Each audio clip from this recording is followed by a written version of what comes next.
الحمد للہ وکفى وسلام علی عبادہ الذین اصطفى اما بعد فاعوذ باللہ من الشیطان الرجیم بسم اللہ الرحمن الرحیم وہذا کتاب انزلناہ مبارک فاتبعوہ واتقوا لعلکم ترحمون صدق اللہ العلی العظیم۔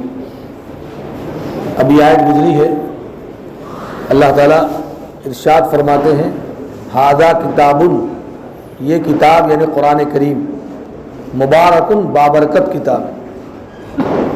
اب تمہیں کرنا کیا ہے؟ فاتبعوہ، پس اس کتاب کی پیروی کرو۔ وَھَذَا کتاب انزلناہ مبارکن فاتبعوہ، اس کی پیروی کرو۔ اور کیا کرو؟ واتقوہ، اور اللہ سے ڈرو، لعلکم ترحمون، تاکہ تم پر رحم کیے جائے۔ یعنی اللہ کی رحمت چاہیے ایک انسان کو، تو اس کے لیے دو چیزیں ضروری ہیں۔ ایک تو اللہ کی کتاب کا اتباع اور پیروی، اور اللہ کی نافرمانی اور گناہ سے بچ کر زندگی گزارنا، یہ اللہ کی رحمت کا ذریعہ ہے۔ اب آپ اندازہ لگائیے رمضان کے بارے میں بھی کیا ہے کہ اللہ نے روزہ فرض فرمایا لعلکم تتقون، تاکہ تم پرہیزگار بن جاؤ۔ اللہ کی کتاب کے نزول کا مقصد بھی تقویٰ ہے، اور رمضان جو بابرکت مہینہ اللہ نے دیا ہے اس کا مقصد بھی کیا ہے؟ تقویٰ۔ شہر مبارک، حدیث میں آتا ہے بابرکت مہینہ، اور قرآن کو کیا کہا گیا؟ بابرکت کتاب۔ جب دونوں چیزیں کسی کے اندر جمع ہو جائیں تو کتنا بابرکت انسان ہوگا، اور روزہ بھی ہو اور قرآن سن رہا ہو، پڑھ رہا ہو، تو اس کے اندر کئی برکتیں کیا ہو گئی؟ جمع ہو گئی۔ اب جسے آپ ہی ماشاءاللہ سب لوگ آئے ہوئے ہیں، صرف اللہ کی کتاب سننے کے لیے تو آ رہے ہیں۔ اگر یہ نہ کہا جائے کہ یہاں تراویح نہیں ہوگی تو کوئی آئے گا؟ سب چھٹی ہو جائے گی ایک دم سے۔ جس دن قرآن مکمل ہوتا ہے دوسرے دن دیکھیے افراد کم ہو جاتے ہیں۔ تو پتہ چلا کہ اللہ کی نسبت پر، اللہ کی کتاب کی نسبت پر لوگ جمع ہوتے ہیں۔ اور آج اتنا بھی گیا گزرا زمانہ ہونے کے باوجود بھی اللہ کی کتاب سے تعلق ہے، تبھی لوگ آ رہے ہیں، سن رہے ہیں، چاہے سمجھ نہ رہے ہوں لیکن پھر بھی سن رہے ہیں۔ اور اگر آپ سمجھنے لگیں گے تو ایسی لذت محسوس ہوگی کہ آپ سوچ نہیں سکتے۔ آپ دیکھیے، میں جب شروع میں تراویح پڑھتا تھا تو پورے قرآن کریم میں 1-2 مرتبہ لقمہ ملتا تھا، انتظار میں رہتا تھا حافظ جی پیچھے والا کی بھولے تو ہم لقمہ دیں۔ اور اب صورتحال ہے کہ 2-3 صفحہ پڑھتے ہیں، پتہ چلا ہے چونکہ ایک آیت دوسری آیت کی تفسیر ہوتی ہے، ایک آیت دوسری آیت کی تفسیر ہوتی ہے، کہیں اس آیت کا مضمون دوسری آیت میں، اب ہم پڑھ رہے ہیں، پتہ چلا وہاں دماغ چلا گیا، پھر لانا پڑتا ہے۔ وہ تو حافظ صاحب رہتے ہیں پیچھے، دھڑام سے جو ہے تو لقمہ ملتا ہے تو پھر آدمی سمجھ جاتا ہے۔ لیکن یہ تعلیم کی جگہ نہیں ہوتی نماز، اس لیے حافظ جی جو پڑھنے والا جس کو یاد ہو وہ دوہرا کے پڑھا کے کہیں نہ کہیں پکڑ لے گا۔ لیکن چونکہ قرآن کی آیت ایک دوسرے کی آیت، تب اسے ہے مثال کرو کتاب انزلناہ الیک مبارک، کتاب انزلناہ الیک لتخرج الناس۔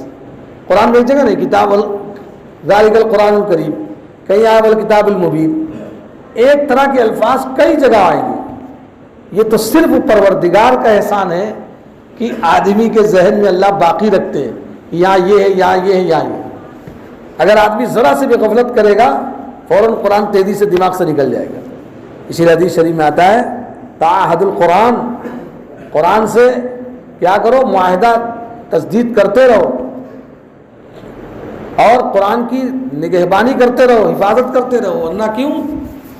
حدیث میں الفاظ ہیں لہو اشد تفصیًا من الابل، کہ قرآن تیزی سے دماغ سے ایسے بھاگ جائے گا جیسے کہ اونٹ جو ہوتا ہے وہ اپنی نکیل لے کر بھاگ جاتا ہے جلدی سے، ایسے اونٹ نکیل سے نکلا نہیں کہ بھاگا، تو تیزی سے اونٹ بھاگ جاتا ہے، پڑھ نہیں پائیں گے جلدی آپ۔ ویسے قرآن کریم ہے، اگر ذرا سے بغفلت بھی بھاگ جائے۔ اس میں کتنے حافظ ہوتے ہیں، ذرا سے عمر بڑھی بس چھوڑ بھاگے اور قرآن چلا گیا۔ چونکہ قرآن یہ اللہ کا کلام ہے، کسی بندے کا کلام نہیں ہے، اور اللہ کا ذات قدیم ہے، اللہ کا کلام بھی قدیم ہے، اور یہ انسان حادث سے فنا ہونے والا، تو یہ اللہ کا احسان ہے کہ اللہ نے دل دماغ میں قرآن کو باقی رکھا۔ تو بہرحال اللہ نے فرمایا کہ یہ قرآن بابرکت کتاب ہے، اس کا اتباع کرو، اس کو سامنے رکھو۔ اب دیکھیے مثال کے طور پر ہر آدمی کہتا ہے مفتی صاحب مالدار بننے کا کیا نسخہ ہے؟ میرے پاس سب ہر طرح کے لوگ آتے رہتے ہیں نا، کہتے بہت پریشانی ہے، مالدار بننے کا نسخہ کیا ہے؟ اب قرآن نے 2 نسخے بتائے، کہیے تو بتا دیں، بتا دیں مالدار بننے کا نسخہ بتا دیں۔ اب سنیے، قرآن کہتا ہے کہ وَمَن يَتَّقِ اللَّهَ يَجْعَل لَّهُ مَخْرَجًا وَيَرْزُقْهُ مِنْ حَيْثُ لَا يَحْتَسِبُ، جو تقوی اختیار کرے گا، گناہ سے بچے گا، اللہ ہر مصیبت سے نکلنے کا راستہ مہیا کرے گا اور ایسی جگہ سے روزی دے گا جہاں اس کا گمان بھی نہیں جائے گا۔ یعنی رزق کا اور روزگاری کا مدار اللہ نے تقوی پر رکھا۔ اور دوسرا طریقہ جانتے کیا ہے؟ اللہ کے نام پر 1 روپیہ صدقہ کرو گے 10 روپیہ ریٹرن واپس ملے گا۔ اور یہ میں نہیں کہتا، قرآن کے بھی آیت گزری ہے، من جاء بالحسنۃ فلہ 10 امثالھا، جو 1 نیکی کرے گا اس کی 10 گنا نیکی اور 10 جو کیا ہے کرنسی اس کی بڑھا کے مل جائے گی۔ لیکن ایسا نہیں کہ آپ ایک ہاتھ سے 1 روپیہ دی 10 روپئے مل جائے، تب تو جھٹ بھی دینے لگیں گے لوگ۔ نہیں، سال میں ریٹرن ہوتا ہے۔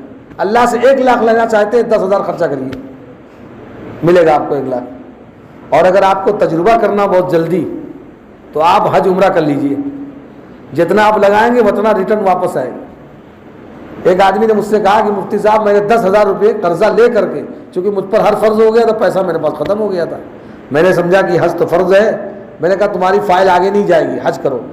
تو قرض لے کر حج کرنے گیا اور واپس آیا تو اس سال میں 35 لاکھ روپے کمایا اس نے۔ ایک آدمی ہے، اس نے 1 لاکھ روپے، جب اس زمانے میں 1 لاکھ روپے خرچ ہوتا تھا، تو جب آیا تو اس کی زمین 70 لاکھ کی ہو گئی تھی، تو 70 گنا واپس ملے گا۔ اور قرآن کہتا ہے لیشہدوا منافع لہم، تم آؤ گے واپس تو اس کے منافع دیکھو گے، ضرور دیکھو گے۔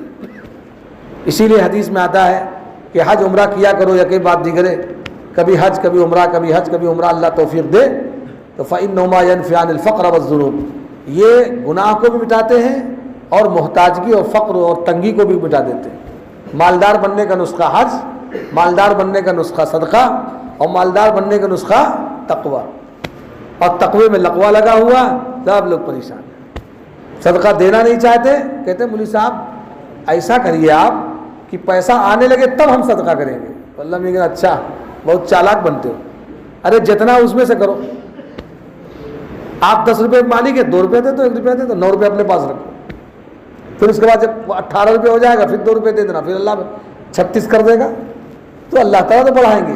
لیکن آدمی کا انداز یہ ہوتا ہے کہ اللہ میں جب دیں گے تو ہم صدقہ کریں گے۔ اب ایک واقعہ سناتا ہوں، ابھی 7 منٹ ہوا ہے۔ ایک شخص آیا، اس کا نام ثعلبہ بن حاتب تھا، ثعلبہ بن حاتب، رسول اللہ کے دربار میں آیا، کہا حضور دعا کر دیجئے۔ کہا کیا دعا کر دیں؟ کہا اللہ مالدار بنا دے۔ انہوں نے فرمایا جاؤ جاؤ اپنا کام کرو زیادہ۔ کہا ضرور، بہت پیچھے پڑ گیا کہ نا حضور دعا کر دیجئے، حضور دعا کر دیجئے۔ لیکن اللہ کے رسول سمجھ رہے تھے کہ یہ لائق نہیں کہ اس کو مالداری کی دعا کی جائے اس کے لیے۔ اللہ کے رسول صلی اللہ علیہ وسلم تو کیا ہے، امت کی ہر چیز سے واقف تھے کہ کس نیت سے انسان آ رہا ہے، اللہ کے رسول کو اندازہ ہو جاتا تھا۔ تو بہرحال اللہ کے رسول نے دعا کر دی، اور اس نے، حضور نے پوچھا تھا بھائی کیا کرو گے تم؟ کہا اگر اللہ میں ہم کو مال دیں گے تو ہم صدقہ کریں گے، خوب خیرات کریں گے، بیواؤں کی مدد کریں گے، یتیموں کی دیکھ بھال کریں گے، اور پریشان حال کی مدد کریں گے، مصیبت زدہ کی اعانت کریں گے۔ اور کیا کرو گے؟ نیک بن جائیں گے، بہت تہجد گزار، تسبیح، جب پیسہ زیادہ رہے گا ہمیشہ مسجد میں عبادت خانے میں رہیں گے، اللہ اللہ کا ذکر کریں گے، عبادت کریں گے، تمام چیزیں نیکی کریں گے۔ تو حضور نے دعا کر دی، اب وہ ہو گیا مالدار۔ اور جب مالدار ہو گیا تو اس پہ زکوٰۃ فرض ہو گئی، اس کے پاس باغات بھی ہو گئے، اس کے پاس جانور بھی ہو گئے، بکریاں ہو گئی، کئی 1000 بکریاں اس کے پاس۔ اب 40 بکری بھی ایک بکری آتی ہے، 40 سے 100 تک ایک بکری، جہاں 100 ہوگی 2 بکری آئے گی۔ اب یہ تو زمانہ ہی نہیں ہندوستان میں اتنی بکریاں لوگ پالیں جس کی زکوٰۃ دیں۔ تو بہرحال بکریوں کا نصاب ہے، جانوروں کا، گائے کا، بیل کا، سب نصاب ہے شریعت میں۔ اتنے اونٹ ہو، 5 اونٹ پر ایک بکری دینی پڑتی، 5 اونٹ کسی نے چرانے کے لیے رکھ رکھا ہے تو اس کو ایک بکری دینی پڑی۔ بہرحال میں تفصیل میں کیا بتاؤں، بس ایک واقعہ سنیے۔ بہرحال جب اس پر یہ چیزیں فرض ہو گئی زکوٰۃ، تو اللہ کے رسول صلی اللہ علیہ وسلم کی طرف سے چندہ اور عامل لینے والے عامل مقرر کیے جاتے تھے کہ جا کر وصول کر لے آؤ۔ اب گیا وصولنے، وہ شخص وہاں پہنچا کہ اللہ کے رسول نے بھیجا ہے کہ تمہارے اوپر زکوٰۃ فرض ہوئی، مال دو۔ لوگ کہا بابا ہم نہیں دیں گے۔ کہا آپ جائیے، ہم پیسہ نہیں دیں گے، چندہ وندہ ہم صدقہ نہیں دیں گے، ہم زکوٰۃ فرض ہوئی ہم نہیں دیں گے۔ ہوا یہ کہ وہ آدمی جب نہیں دیا تو وہ جو صحابی گئے تھے لینے کے لیے، جب واپس آئے سب لوگوں سے مل کر کے، تو حضور نے پوچھا، حالات پوچھا، بھائی کیا ہوا؟ گئے تھے وہاں اس علاقے میں، کیا ہوا؟ کہا حضور تو سب مل گیا لیکن ایک آدمی نے نہیں دیا. کہا اچھا. بس اللہ تعالیٰ نے آسمان سے جبرائیل کو بھیجا. اللہ تعالیٰ نے آیت نازل فرمائی وَمِنْهُمْ مَنْ عَاهَدَ اللَّهُ لَئِنْ آتَانَا مِنْ فَضْلِهِ لَنَصَّدَّقَنَّ وَلَنَكُونَنَّ مِنَ الصَّالِحِينَ فَلَمَّا آتَاهُم مِّن فَضْلِهِ بَخِلُوا بِهِ. اللہ نے فرمایا بعض لوگ آپ کے پاس قسمیں کھا کر آتے ہیں، دعائیں کراتے ہیں، عہد و پیمان لیتے ہیں کہ اللہ اگر ہم کو دے گا مال تو ہم خوب صدقہ کریں گے، نیک بن جائیں گے. پر جب اللہ نے ان کو مال دیا تو لگے بخیلی کرنے، بخل کرنے لگے، مال دینے کے لیے تیار نہیں ہوئے. اس میں سے ایک ثعلبہ تھا جس نے مال دینے کے نہ، پھر بعد میں جب اس کو کہ حضور کو شکایت پہنچ گئی تو مال لے کر آیا کہ حضور قبول کر لیجیے. آپ نے کہا نا، تمہارا مال تو اللہ رب العالمین نے رد کر دیا، اب تمہارا مال قبول نہیں ہوگا. اب پریشان، بہت ادھر پریشان.